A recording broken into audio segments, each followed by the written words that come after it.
2024 সালের ছাত্র জনতার অভ্যুত্থানের অন্যতম যুদ্ধক্ষেত্র বাংলাদেশের যতদিন ইতিহাস থাকবে ততদিন এই 24-এর অভ্যুত্থানের ইতিহাস থাকবে, এই উত্তরা বিএনএস সেন্টারের ইতিহাস থাকবে। ওই 5ই আগস্ট যেদিন বাংলাদেশের মানুষ তাকিয়েছিল যে কখন আমরা গণভবনের দিকে যাব, তখন উত্তরা বিএনএস এর আজকের এই অবস্থান থেকে প্রথম ওই গণভবনমুখী যাত্রা শুরু হয়েছিল। এই বাংলাদেশে আজকে অভ্যুত্থানের 8 মাস পরে দাঁড়িয়ে জাতীয় নাগরিক পার্টির বলতে হবে না আপনাদের কি করতে হবে, জাতীয় নাগরিক পার্টির বলতে হবে না অন্তর্বর্তীকালীন সরকারের কি করতে হবে। এই বিএনএস সেন্টারের দেয়ালগুলো বলে দিবে বাংলাদেশের অন্তর্বর্তীকালীন সরকারের আজকে কি করতে হবে।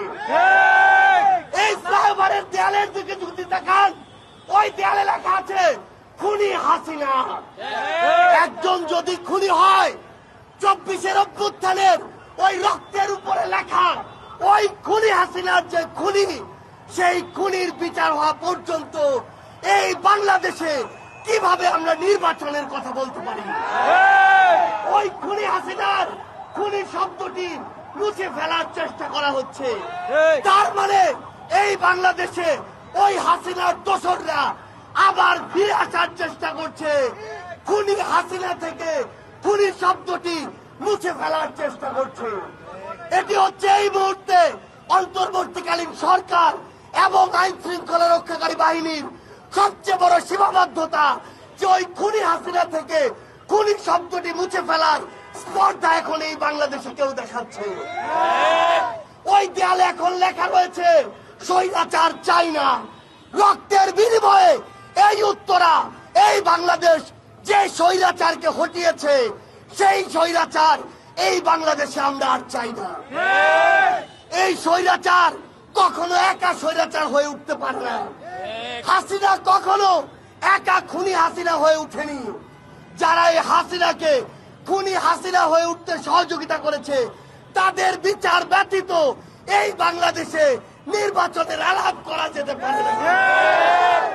আমরা স্পষ্ট করে একটি কথা বলি, এই অন্তর্বর্তীকালীন সরকারের সবচেয়ে বড় যে লেজিটিমেসি, আজকে যারাই এটি অস্বীকার করে স্পর্ধা দেখান, সেই লেজিটিমেসি হচ্ছে ১৩,০০০-এর অধিক শহীদের জীবন এবং তাদের রক্ত।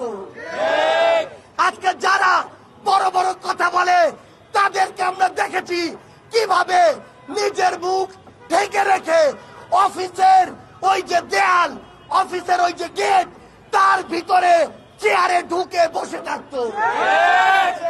আজকে যখন ছাত্র জনতা চেয়ার থেকে বেরিয়ে এসে, অফিসের ওই লক গেট থেকে বেরিয়ে এসে রাজপথে রক্ত দিয়েছে, জীবন দিয়েছে, তখন সেই জীবন যারা দিয়েছে তাদের বিচার ব্যতীত যারা শুধু নির্বাচন করে, তাদের চোখ ওই রক্তের উপরে নয়, তাদের চোখ ওই জীবনের দিকে নয়, তাদের চোখ শুধুমাত্র ক্ষমতার দিকে। ক্ষমতার দিকে যাদের চোখ ছিল, যাদের কাছে জনগণের জীবন রক্তের চেয়ে ক্ষমতা বড় ছিল, তাদের কি অবস্থা হয়েছে খুনি হাসিনার দিকে দেখলেই তা বুঝতে পারবে।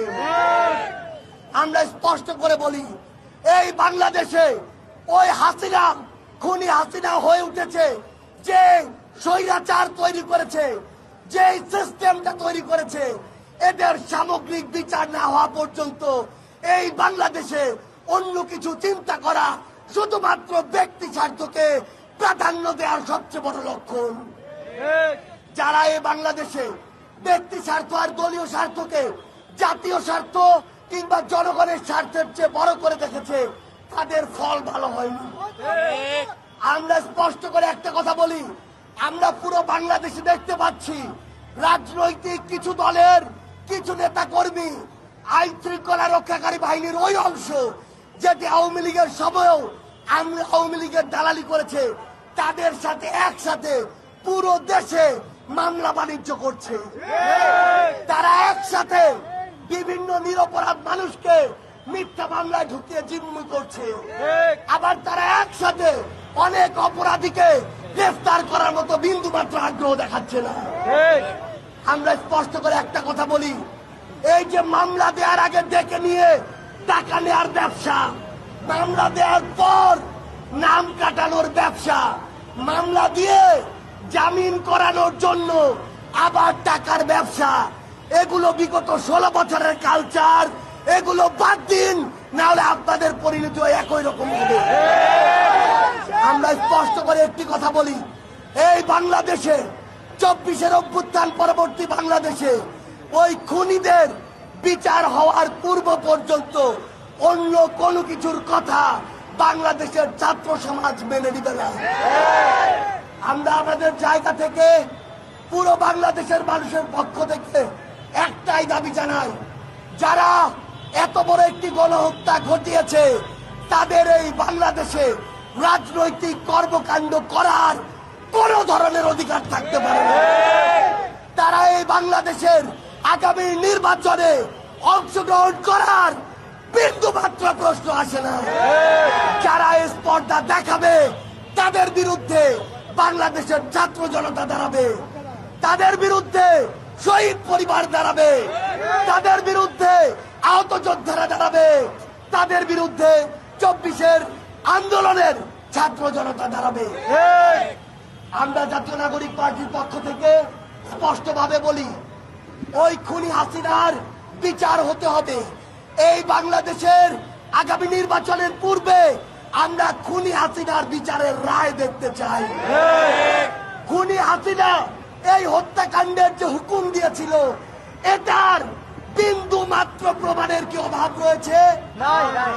খুনি হাসিনা এই হত্যাকাণ্ডের নির্দেশদাতা, তার বিচার হতে এত বিলম্ব আমরা কখনো গ্রহণ করব না। আমরা আমাদের জায়গা থেকে এই খুনিদের বিচার চাই, আমরা আমাদের জায়গা থেকে গণপরিষদ নির্বাচন চাই, আমরা আমাদের জায়গা থেকে এই বাংলাদেশে ওই খুনি আওয়ামী লীগের কোন রাজনৈতিক কর্মকাণ্ড দেখতে চাই না। আপনাদের সাথে আমাদের আবারও দেখা হবে রাজপথের সংগ্রামে অথবা বিজয়ে। ইনকিলাব জিন্দাবাদ।